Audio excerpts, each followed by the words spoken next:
Welcome back, everyone, to today's explainer.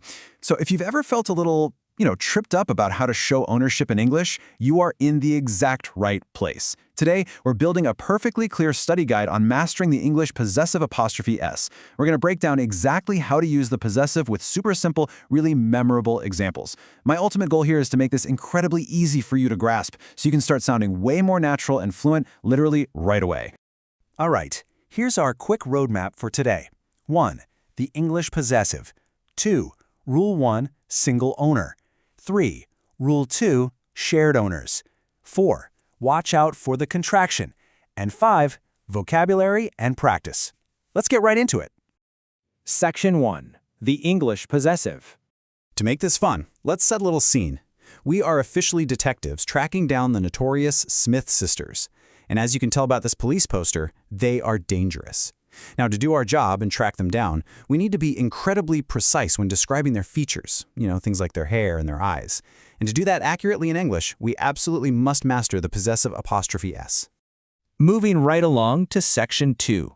Rule 1. Single owner. So consider a phrase you might hear from a beginner learning English. The hair of Christine is short. Sure, people are going to understand you, but let's be honest, it sounds totally clunky and unnatural, right?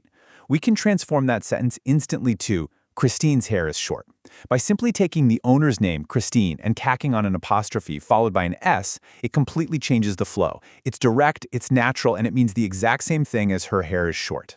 Let's check out another really great simple example. Karen is my brother's wife. The owner here is brother. So we just add that apostrophe S to show that the wife belongs to or, is married to the brother. Just like using the pronoun his, saying brother's wife is the absolute perfect way to show that relationship and possession. Okay, Section 3. Rule 2. Shared owners. Now that we've mastered single owners, what happens when two people own the exact same thing? Well, if we use two separate sentences, we'd probably say something like, Christine's eyes are blue and Karen's eyes are blue. Wow, that's a lot of repetition, isn't it? As top-notch detectives, we want to be efficient. Instead, we can just combine them. But watch what happens to the apostrophe S here. We don't say Christine's and Karen's, nope. We simply say Christine and Karen's eyes are blue. So the rule of thumb is this. When two people share possession, you literally only add the possessive apostrophe S to the second person. Easy, right? All right, Section 4. Watch out, the contraction. You guys are doing great, but I need you to pause and really pay close attention here, because this is the biggest trap when it comes to this grammar topic. Look at these two examples. In the sentence, Christine's hair is short, the apostrophe S clearly shows ownership. The hair belongs to Christine. Boom, done. But what about the sentence, Christine's a student? Wait a sec. Does Christine own a student? No way. Of course not. In this second example, the apostrophe S is actually a contraction, just a shortened form of the verb is. It literally translates to Christine is a student. So you always have to use the context of the sentence to figure out if the apostrophe S means possession or if it just means is. Which brings us to Section 5, Vocabulary and Practice. All right, detectives, we've gathered our clues, we've built our clear study guide, now it's time to put your skills to the test. But before we solve the exercises, let's do a super quick review of some key opposite adjectives we might need to describe our suspects. We've got classic pairs like black and white, short and long, which, by the way, is especially useful for hair, new and old, big and small, and happy and sad.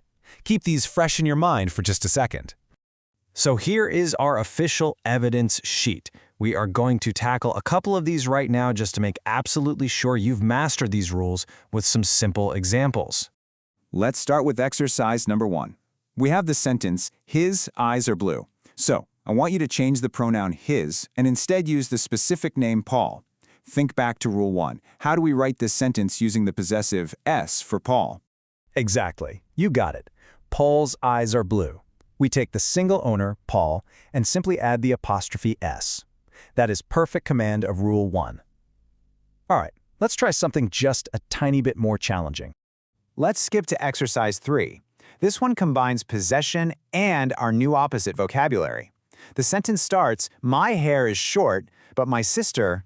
Okay, how do you finish this off by showing that your sister owns her hair and her hair is the exact opposite of short? Let's see if you nailed it. But my sister's hair is long. Beautiful. We used the possessive apostrophe s on sister to show she owns the hair, and we tossed in the opposite adjective, long, to contrast with short. Absolutely fantastic work. Well, I think it's safe to say we've officially cracked the case on the English possessive. You've got a super clear study guide now on how to use it with single owners, shared owners, and you know exactly how to dodge that sneaky contraction trap. But look, the learning doesn't stop here. I want to leave you with a challenge. Take a quick look around the room you're sitting in right this second. Can you describe 3 things belonging to someone else using the possessive apostrophe s? Go ahead, give it a try in your head.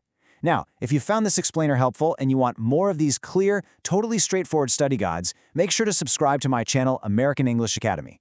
Keep practicing, keep observing your surroundings, and I'll catch you guys in the next one.